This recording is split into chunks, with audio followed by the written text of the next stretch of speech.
The lentil, the world's oldest legume, which have become a staple throughout the world from the Middle East to Europe, India, and the Americas.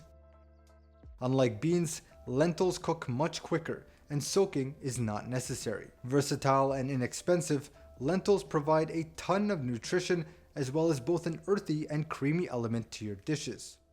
This makes them the perfect choice to have as a component to any protein or as a standalone dish. Now, there are two basic varieties of lentils, firm and soft. The firm variety consists of green, brown, and beluga lentils, whereas soft lentils mainly consists of red and yellow, also known as split peas.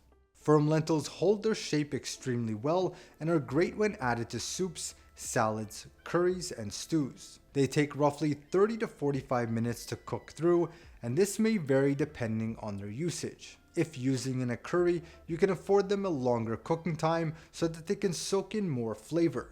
However, for a salad where texture is preferred, a little bite to them would be ideal, which means less time simmering. Use a lentil to cooking liquid ratio of 1 to 2.5, meaning if you wish to cook 1 cup of lentils, you would simmer them in 2.5 cups of water. With this cooking liquid, you may add onions, garlic, herbs, or spices to enhance the lentils' flavor. Soft lentils are a common ingredient throughout the Middle East and India. For example, in this section of the course, we'll be making the famous Indian dal using yellow lentils. Due to soft lentils being split and not whole, they tend to cook much quicker than firm lentils, approximately 15 to 30 minutes. Also, unlike firm lentils which hold their shape, soft lentils disintegrate when cooked. This makes them ideal for curries, soups, and stews. Use a lentil to cooking liquid ratio of 1 to 1.5 and flavor soft lentils with onions, garlic, herbs, or spices, as well as different liquids such as stock or coconut milk.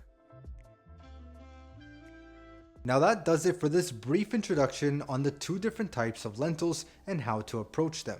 In the next two lessons, we'll be making a French-inspired dish using firm lentils, as well as a traditional and simple Indian dal using soft lentils. Join me there.